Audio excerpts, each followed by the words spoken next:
Alright everybody, welcome to episode 277 of Psycho's Platters. Always powered by coffee each and every time. New Waffle House mug. Yeah, I go to Waffle House from time to time. This is the holiday mugs, although I really miss, I think it was called Big Ass Cup of Coffee. It was the real big ones. They didn't do it this year, I guess. They stopped doing that, but I figure what the hell. I need a new one anyway. And for people that are keeping score, half-calf community coffee is what I'm drinking today. So, first of all, I want to go off and I want to mention that thank you very much for going off and watching the contest entry video that I did for 8 Final Low for Emma. And I hope that contest keeps going really, really good. I know it's till November 30th. Go check out her channel if you have not, and maybe you can throw yourself a video real quick on her playing in the band contest. Also, the Mike Nesmith review episode has done very well. I appreciate everybody watching it. If you are a Monkees fan or a Mike Nesmith or country rock fan, I behoove you to go check out the review for Mike Nesmith Cosmic Partners with Red Rhodes. Alright, so it's going to be an informative episode, but it's also a rant. We're going to start off with the rant first, okay? Because this, I don't know. It's not like it involved me personally, right? It's not like the end of the world is happening on this, but for some reason it still irritated me in the back of my craw, as I would say old-timey wise. We're talking about Motley Crue. I would show you a visual, but damn it, I don't know where my Crue albums are right now. Motley Crue, ladies and gentlemen. Why? Why? Why? Why? Now, saying that, I am a Motley Crue fan. I am. I remember 16 years old. No, hell, maybe a little earlier than that. I take that back. I'm sorry. I remember seeing Livewire on MTV. So maybe 15. Because I know it came out in 81, but I didn't see it till probably 82. And I actually liked the damn song. I liked Too Fast for Love. I liked Shout at the Devil. That was probably my favorite album, along with Dr. Feelgood. Okay, those are my two favorite Crue albums. Theater of Pain, I thought was, they could have done better. And Girls, Girls, Girls was alright in spots too.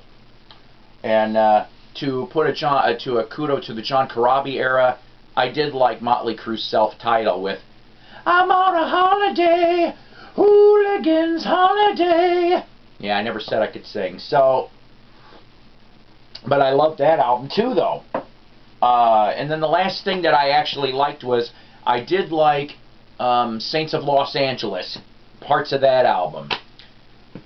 But man, oh man, it's not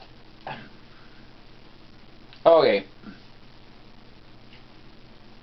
I just don't like when rock bands fall back on their word for monetary reasons. Alright? I know. Who am I? Who's Mighty Psycho to judge bands? I can't.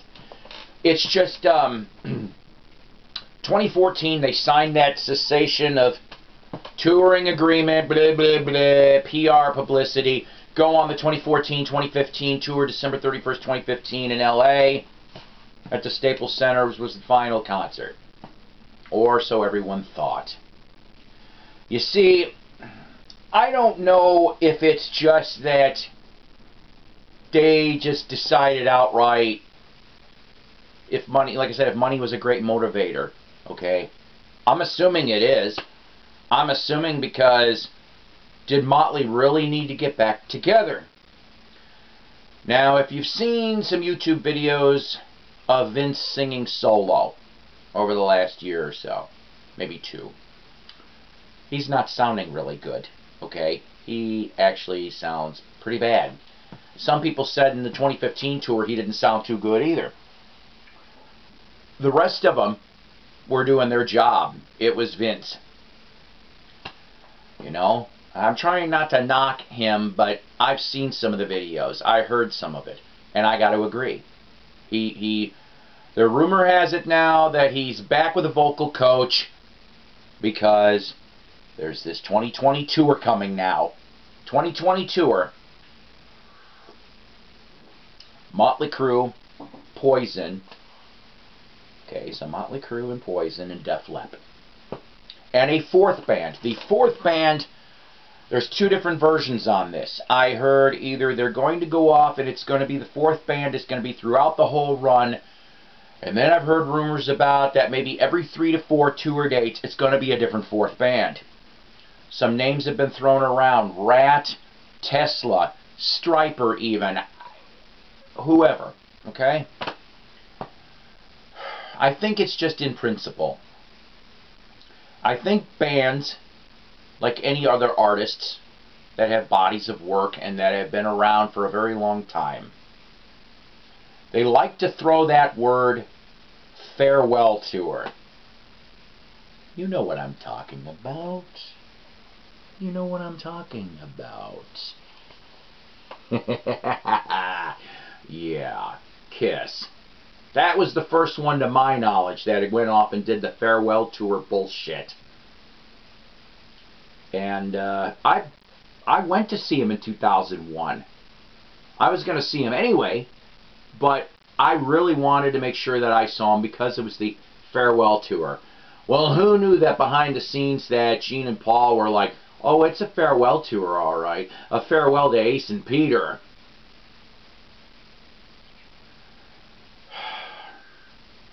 Kind of a dick move, honestly, on that. And like I said, I'm a Kiss fan, but I don't condone everything. So Kiss, of course, has still been going since 2001. Sometimes, let's see, what was it? The last time Peter was in that band was in 04. Ace was 02. And so, but they said, hey, farewell tour. The numbers for the farewell tour, though, didn't go as well as they thought. They did overall still make money, but I'm led to believe that in some venues it was half-packed houses or three-quarter-packed houses, okay? If I had my Kiss book with the figures, I would look this up real quick. But, so the farewell tour was supposed to garner some money. And then, of course, they were back out on the road, and they kept going and going. Alright? By the way, Rock and Roll Over, one of my favorite damn Kiss albums. So, that's one example. So, Kiss, in essence, I'm sorry, being greedy. I think the money was the great motivator because after 2001, okay, they did tons of tours, but they only did 2 studio albums and a live album, if I remember correctly. No, 2, excuse me. But that was one example of farewell. Here's a second example. This band was around since 1965. They went off in 2010 to announce that they were going to do one final studio album and a final tour. I give you Exhibit B, the Scorpions. I love the Scorpions. I do. I'm a Scorps fan.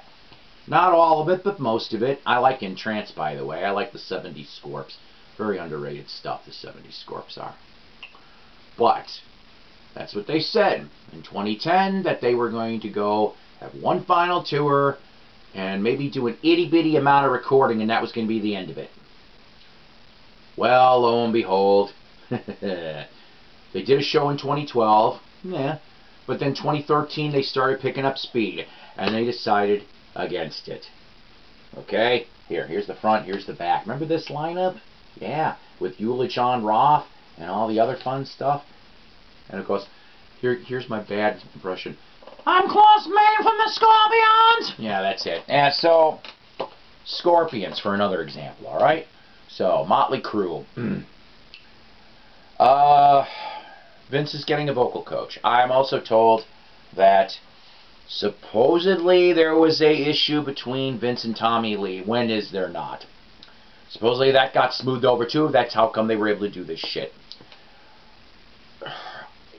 Like I said, it's the principle of the matter. Alright? They went off and said their goodbyes, farewells. People shelled out big bucks back then. That's another thing, too. People shelled out big bucks for those VIP meet and greets and the seats and the concert tickets because they knew, oh my God, this is going to be it. We're never going to see these guys again.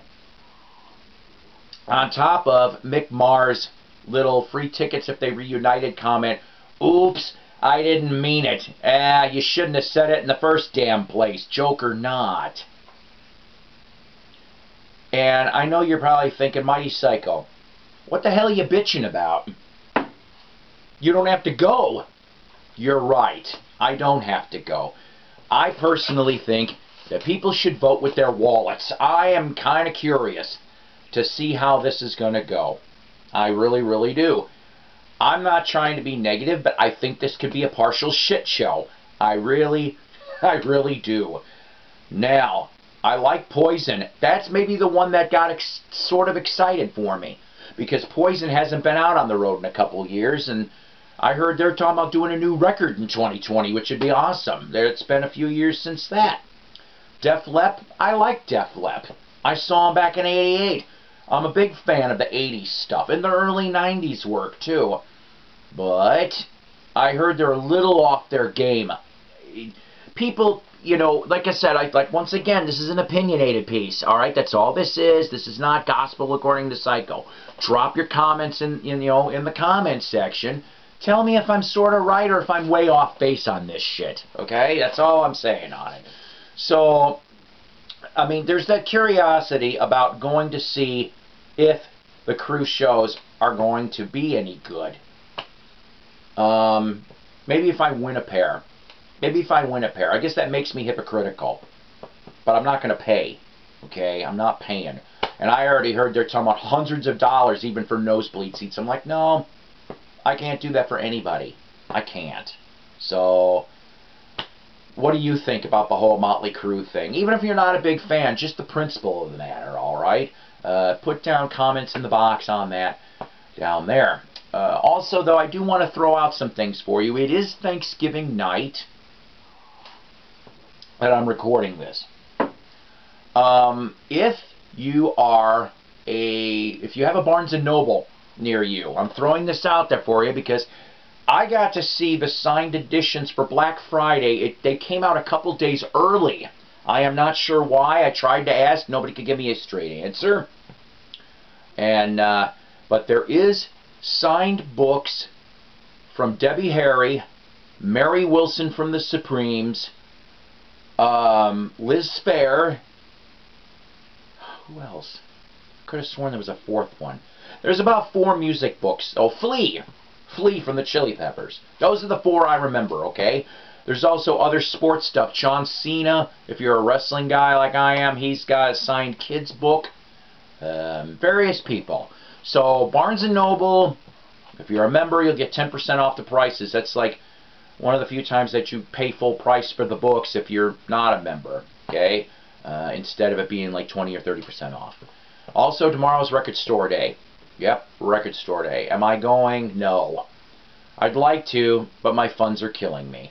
There's very few things I'd like on the want list. I know the Frank Zappa Hot Rats, I think it's in a picture disc, or Peaches Regalia. I'm getting this confused. That would have been interesting to get for Donald Joe Cat Lady. And then there was a Monkees thing, Double 45 Christmas, for the Christmas party, the different outtakes and stuff like that didn't make it on the album. Stuff like that. I wouldn't have minded getting that in colored vinyl. I think one's red, one's green. So, let's see, what else? Couple new subscribers. One of them is Tiger Lily XLT, if I remember correctly. I'm sorry if I'm butchering it. I'm just going off memory. Wax Museum with Ronnie Dark. And Night Owl Lounge with Mike Adams. 6 to 9p. And then 9 to 10p, Central Standard Time, Sunday nights, WVOA 87.7, out of Syracuse, New York. You listen to them on Uber stations. Vinyl Collectors Group, Tim Smith. Prayers to Doug Fields, please, host of the Vinyl Grotto radio show. He, unfortunately, as of just half an hour ago from this broadcast, had to be quickly readmitted to the ER. He ended up having a surgery. I'm not going to go into details about that. Okay? So please, prayers for him. Also, guys, I hope you had a great Thanksgiving. Alright, that's important. Be with your friends and family if you could. And we love our friends and family. You know what? The VC here is a part of my family. It really, really is. I love you guys. I do. I honestly do, okay? So, cup of coffee to you. And save me a piece of pumpkin pie while you're at it with a bunch of whipped cream. Alright, guys. Take care. God bless. Rock on. Leave your comments down below. And like and sub, too, if you haven't yet. Thanks.